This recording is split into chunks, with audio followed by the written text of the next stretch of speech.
The apostolic trips of the Roman Pontiff are large-scale events venturing into different parts of the world where hundreds of thousands of people gather to welcome and greet the Holy Father. These encounters reinforce the life of the Church, they change hearts, and they mark new beginnings. In his next apostolic trip, Pope Francis will travel to Lithuania, Latvia and Estonia to mark the 100 years of statehood and to celebrate the Church's victory over the atheistic regimes that reigned there for 70 years. Discover with us the history, culture and life of these three Northern European nations located on the shores of the Baltic Sea.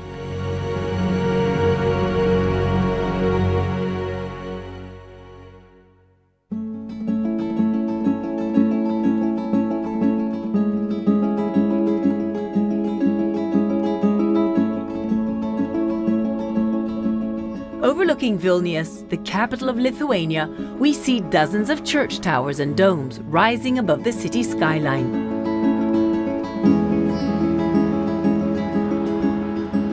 Today, Lithuania is one of the most Christian states in Europe. 77% of its population are professed Catholics. However, the Kingdom of Lithuania was the last European nation to embrace Christ and to renounce its pagan heritage. The turning point was the martyrdom of some 14 Franciscans at the top of this hill. With their blood, the friars sowed the seeds of the church here, and the monument of the Hill of Three Crosses marks the beginnings of a new Christian era for Lithuania.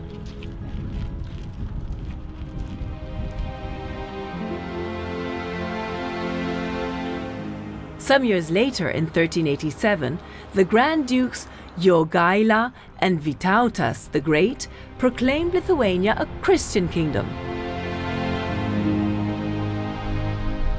In the center of Vilnius, the Basilica of St. Stanislaus and Ladislaus hold the memory of the conversion and the relics of Grand Duke Vytautas and other Lithuanian saints.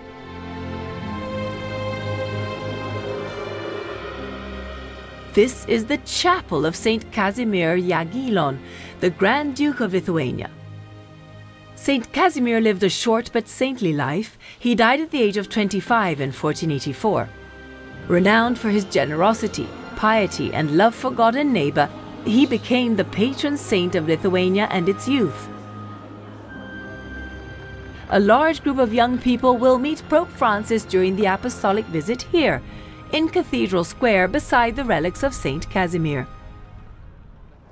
For newly ordained priest Father Gabrielius, the upcoming meeting with Pope Francis is a sign of hope and a spiritual spring. I hope that the visit of the Pope will bring for us new hope, that it will renew our faith in Jesus Christ, and that it will give for us impulse to live in ordinary life like real Christians. I believe that the example of Pope can bring it.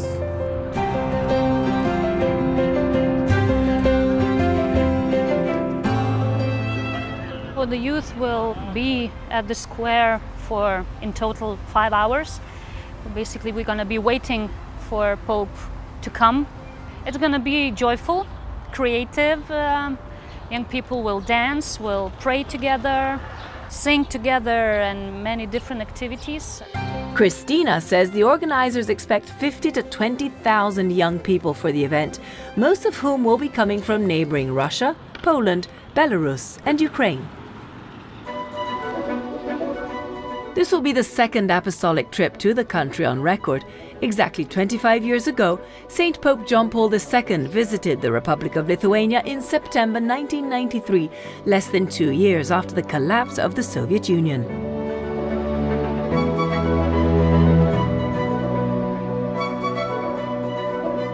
Archbishop of Vilnius, Gintaras Grušas, says Lithuania has changed dramatically over these 25 years. The country has since entered the European Union, experienced rapid economic growth, and re-established the Catholic Church after 70 years of state atheism. We have now established network of catechetical centers, religion being taught in schools, a regular marriage preparation program with family centers, youth centers, and pastoral activity at a university level.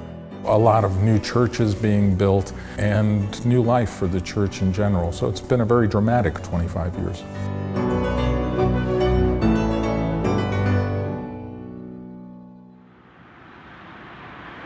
But modern lifestyles and economic growth are presenting the Church with new challenges, such as secularism, individualism, and growing materialism. We have a very large emigration over the last 25 years. The population has decreased by 25%, so we went from somewhere about 3.7 million to 2.7 million. The faith of the Lithuanian people endures and is strengthened by the Catholic heritage around them. Their devotion can be seen every morning at the Chapel of the Gate of Dawn under the tender gaze of Our Lady of Mercy. At 8:30 sharp, the townspeople gather here to pray the ancient Eastern prayer called the Akathist. The flow of pilgrims is endless. This prayer gathers Catholic and Orthodox faithful together. Many pilgrims come with their petitions and others to give thanks. Once you visit Our Lady of Mercy, you leave your heart here. So this is one of the oldest and most important pilgrimage place in Lithuania and actually in all the region. The icon of Our Lady of the Gate of Dawn was painted in the early 17th century. In 1927, this famous, already miraculous image was adorned by crowns blessed by Pope Pius XI. Then Pope Pius XI gave this title, Our Lady of Mercy. And it was also an image very much beloved by Pope John Paul II. When was elected Pope, went to the chapel of that image in St. Peter's Basilica, and there prayed for his papacy. The image is also connected with another famous saint that had a special devotion to Our Lady of Mercy.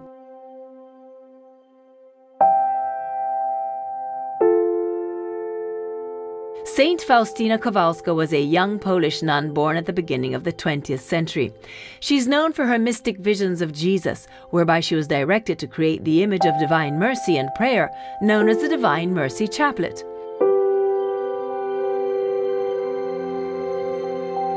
Although there is a renowned shrine of Divine Mercy in Krakow, Poland, the most significant apparitions happened here in Vilnius. To discover the incredible story of Faustina Kowalska and Divine Mercy revelations, we joined a pilgrim group to walk the way of mercy.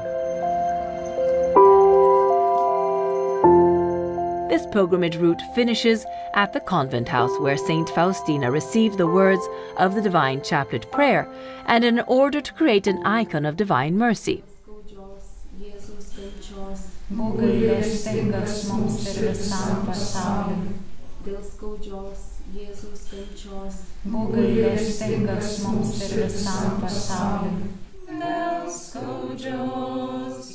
We are in Saint Faustina's house, and in most important place in the house, in place where lived Saint Faustina. And in this place, Sister Faustina had many meetings with Jesus, many visions of Jesus. In this place, she began write her diary. In this place, Jesus dictated for Saint Faustina a chaplet of Divine Mercy. Was here in Vilnius, Sister Faustina met Father Sopochka. Father Sopochko was Faustina's spiritual director. He carefully examined her visions and believed that they were truly coming from Jesus.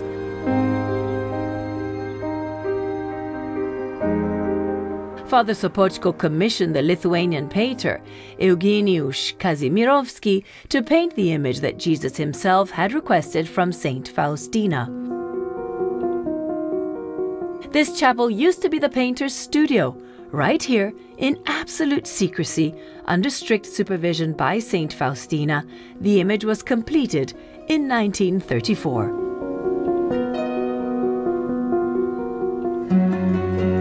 That strong tie with the image of Divine Mercy and the Mother of Mercy Chapel continues to this day, marking Vilnius very much as a city of mercy.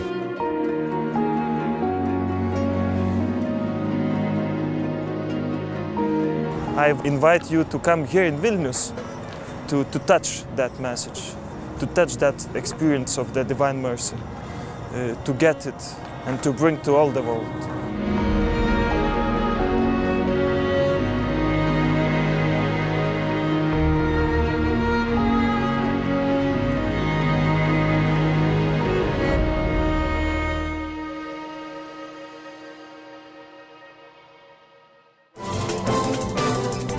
In a few moments, we'll be back with more on Vaticano.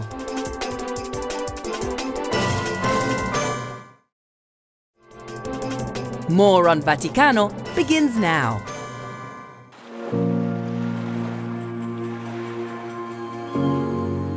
These green Latvian woods and calm waters were known in medieval times as the State of Livonia, an autonomous branch of the powerful Order of Teutonic Knights. At the Fourth Lateran Council in 1215, Pope Innocent III dedicated Livonia to the Virgin Mary and named it Terra Mariana, the Earth of Mary.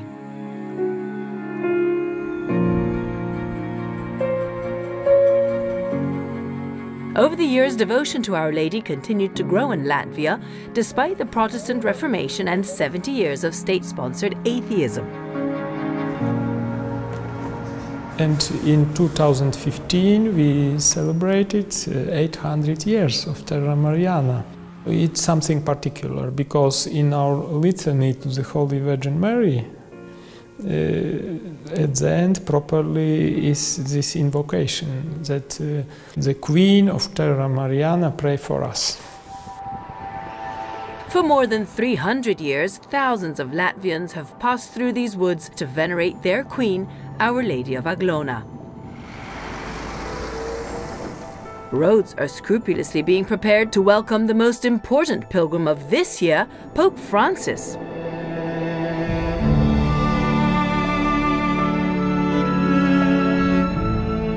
The Queen of Latvia is venerated in one of the biggest Marian shrines in Europe, some 160 miles east of the capital Riga, in the picturesque Latgale region, which has historically been the Catholic stronghold of the country.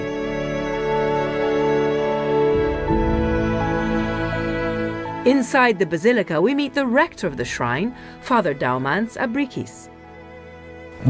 We can say that the story of the shrine began when the landowners Das Borg invited the Dominican fathers here. It was at the beginning of the 18th century. They came from Lithuania and founded a community here in this place in Aglona, between the lakes. They chose this place to build the first wooden church. They also brought an icon of the Virgin Mary from Lithuania. This image is a copy of the icon of Our Lady Trakai. And this image they put at the center of the new church in Aglona.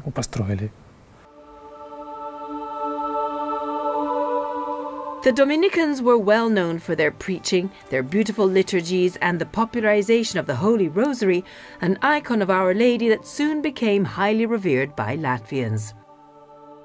The reports of miracles connected to the shrine started shortly after its founding, and over the years many sick people have been cured.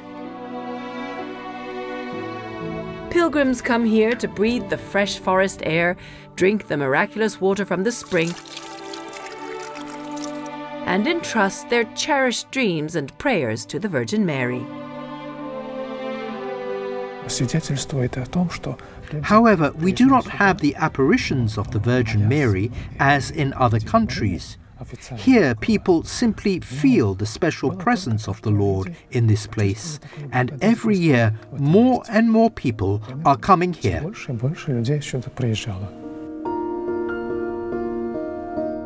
Yes, the veneration of the Holy Virgin Mary is extremely strong in Latvia. In some sense, I can say that Aglona is the spiritual heart of Latvia.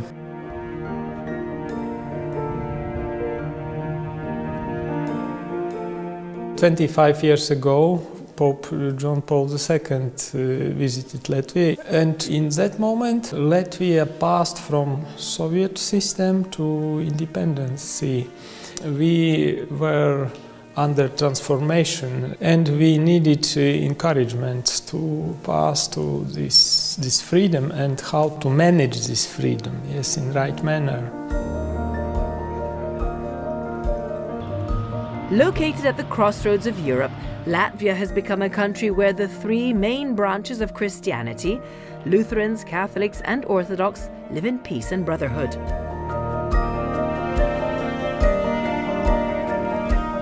During its 800-year history, everyone from German knights to Swedish kings to Russian rulers have left their footprints here, helping shape the city of Riga into a jewel of the Baltics.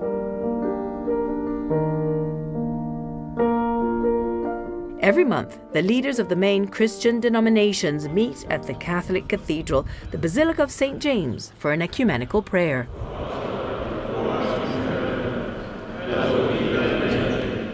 It's crucial because each of these three main confessions, Christian confessions, we are too small in number to have great influence in society.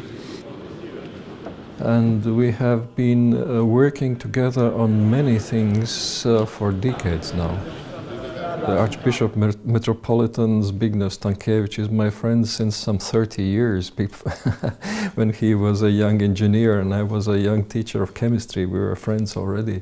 So Latvian Christian community is rather small, maybe. We meet and we work and we pray together.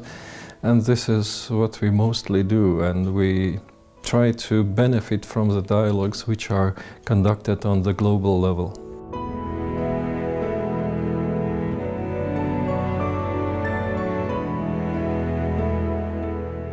Precisely this very message of unity, reconciliation and collaboration will be addressed by Pope Francis at the Lutheran Riga Dome Cathedral in the city.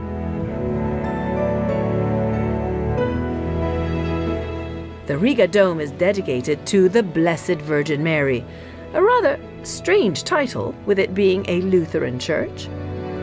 The truth is that the cathedral was built by the Catholic Teutonic Knights at the beginning of the 13th century under Bishop Albert, and subsequently it fell into the hands of the Protestants after the Lutheran Reformation. At the center of the cathedral there's a stone font, which according to tradition, Saint Adalbert used to baptize the first Christians of Latvia. His holy relics are resting on the left wall behind the main altar.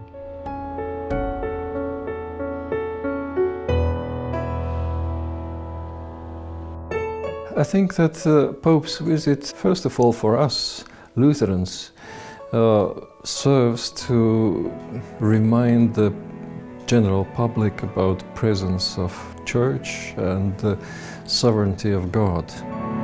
The unity of the Church is very important, and the collaboration, ecumenical collaboration, is important. I am sure that it will be present in Pope's speech.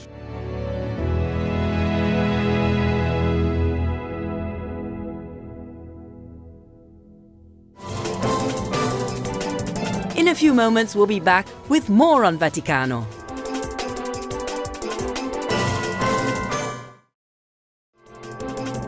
More on Vaticano begins now.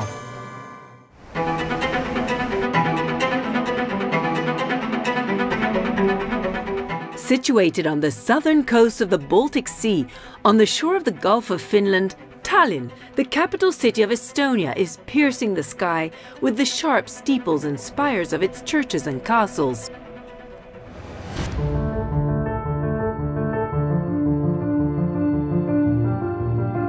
Tallinn inherited this formidable and majestic appearance from both the strong medieval Teutonic Knights and the Brothers of the Sword. Together, along with their culture, they brought the Catholic faith to the Estonians. In subsequent years, the Protestant Reformation and Soviet state atheism dramatically altered Catholic identity in Estonia, making it one of the least religious countries in the world that Pope Francis will have visited.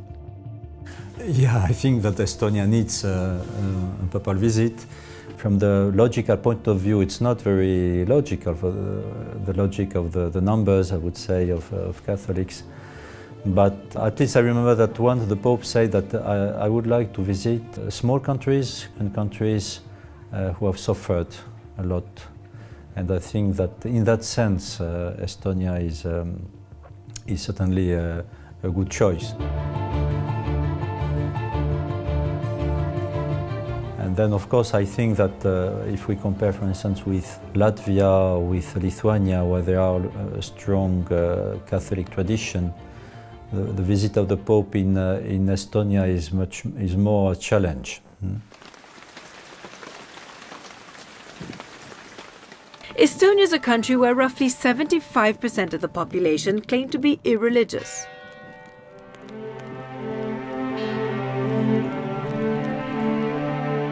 After the fall of the Soviet Union, Estonia experienced sudden economic growth, freedom, and a revival of the Catholic Church.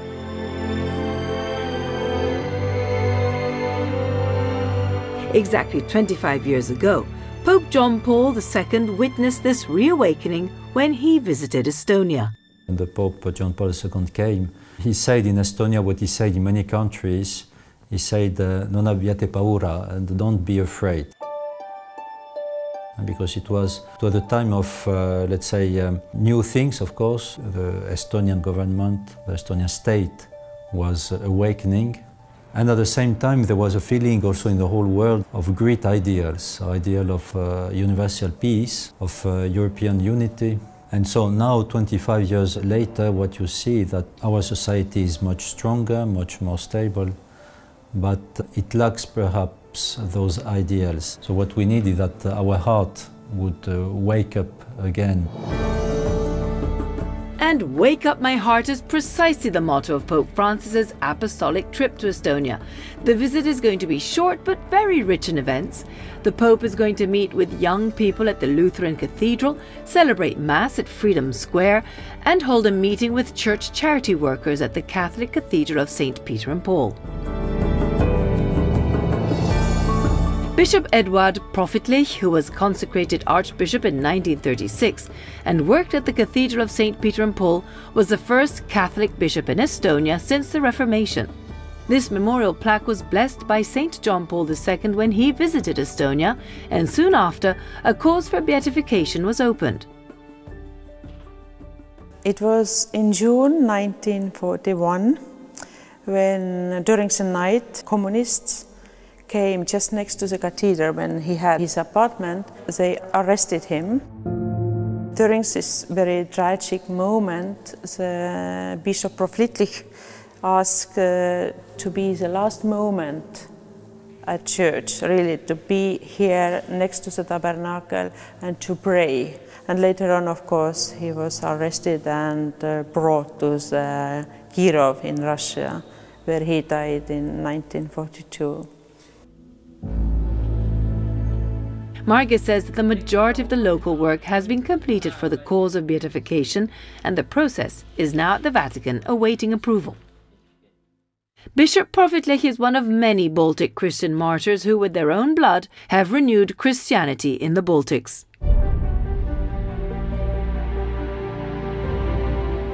Here, people have experienced this reality, the ecumenism, the martyrdom. During the time, the Soviet period, all the believers, Catholics, Lutherans, Protestants, majority there are Lutherans in this area, and Orthodox, they were suffering together. He has created a relation that you cannot find in other countries. It's a very particular, friendly, fraternal collaboration relation among the churches, with the particularity that we find also among the Lutherans, an approach that is, I have never seen in other countries, these Lutherans, so Catholic Lutherans, as we can so, that are so close to the church. The Lutheran Church of St. Carl will host the meeting between the Pope and young people. Father Wojcislaw is working in Tallinn in a youth ministry and says that this meeting will be a great opportunity for young people to learn more about the Catholic Church. I hope very much that this visit has a significant impact So this visit gives us a very good opportunity to teach them more about the Pope, about his role he plays in the Church. I heard from some young people that's their dream to meet with the Pope, to have a chance to be very close to him. And a young boy, he said, that's my dream, to serve at the Mass with the Pope. This atheism, so-called atheism in Estonia, or secularism, this is something that is often mentioned when people talk about the presence of church in Estonian society. But the church and the religious institutions still have their function in society as an educational institution, as a kind of a cultural heritage. So in a way, you know, church and religion is present and is constituting at least some backgrounds of Estonian culture. For the Baltic State, it's an extraordinary event for them. It's not only the particularity that it will be 25 years after the visit of Pope St. John Paul II.